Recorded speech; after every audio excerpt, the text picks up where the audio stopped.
madaxweynaha maamulka koonfur galbeed Abdicasiis Xasan Maxamed Laftagareen ayaa maanta shir gudoomiyay shir ay ka qayb galeen guddiga gurmadka abaaraha ee koonfur galbeed culimaa u diinka magaalada Baydhabo iyo ganacsatada koonfur galbeed. Shirka ayaa si qoto dheer looga hadlay xaaladaha abaaraha ee ka jira guud ahaan deegaanada maamulka koonfur galbeed, sida gargaarka degdega ah ee loo gaarsiin lahaa dadka abaarta saamaysay, gaar ahaan dadka u nugul ee ku nool tuulooyinka iyo deegaanada maamulka koonfur galbeed. Madaxweyne Laftagareen ayaa adkeeyay muhiimadda ay leedahay wada shaqaynta iyo isu tashiga, isaga oo ugu baaqay ganacsatada iyo culimada iyo bulshada in ay door muuqda ay ka qaataan gurmadka iyo badbaadinta dadka abaarta saamaysay. Sidoo kale madaxweynaha maamulka koonfur galbeed Abdicasiis Xasan Maxamed Laftagareen ayaa faray guddiga gurmadka abaaraha in ay dardargeliyaan dadaalada gargaarka, isla markaana ay la shaqeeyaan hay-adaha maxalliga iyo kuwa caalamiga ah si gargaar waara loo gaarsiiyo dadka abaarta saamaysay ee ku nool deegaanada maamulka koonfur galbeed. Wasiirka wasaaradda gargaarka iyo maareynta masiibooyinka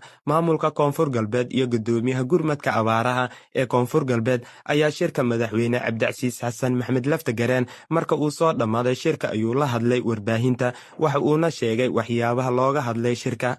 bismillahi raxmaani raxiim.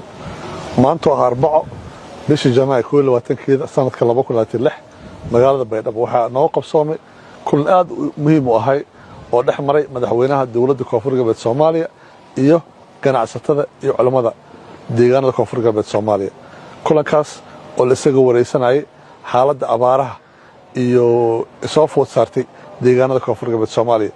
madaxweynaha warbixin dheer u jeediyay ganacsatada iyo culimada ayaa ka warbixiyay nolosha bulshada siday tahay deegaanada kala duwan ee koonfur galbeed Soomaaliya iyo dadaalada ilaa hadda ee dowladda koonfur galbeed sameysay iyo dad badan oo reer koonfur galbeed oo gurmad dowladda ay gaarsiisay si isku tashi ah. madaxweynaha wuxuu u sheegay ganacsatada in guud ahaan deegaanada koonfur galbeed Soomaaliya 18 degmo ay soo food saartay cunno yari iyo biyo yari oo haddaan gurmad degdeg ah la sameeynin keeni kara cunto la'aan iyo biyo la'aan, taasoo khatar gelinaysa nolosha bulshada. madaxweynaha wuxuu ka codsaday ganacsatada iyo culimada inay u istaagaan arrinta gurmadka oo ay bilaabaan inay aruuriyaan dhaqaale si toosna u gaarsiiyaan. waxaa kaloo madaxweynaha uu ka codsaday in hawsha ay qabanayaanna ay u madax bannaan yihiin, wuxuuna madaxweynaha u sheegay inay xor u yihiin inay gurmad gaarsiiyaan deegaan walba oo ka mid ah dhulka koonfur galbeed Soomaaliya. ganacsatada waxay ballan qaadeen in arrintaas ay samayn doonaan wax walba oo garabkooda ah ayagoo kaashanaya culimmada.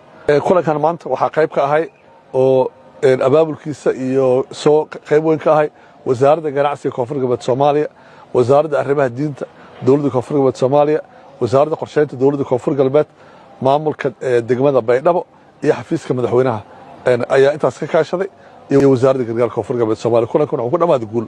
Xuseen Maxamed, Garsoor TV, magaalada Muqdisho.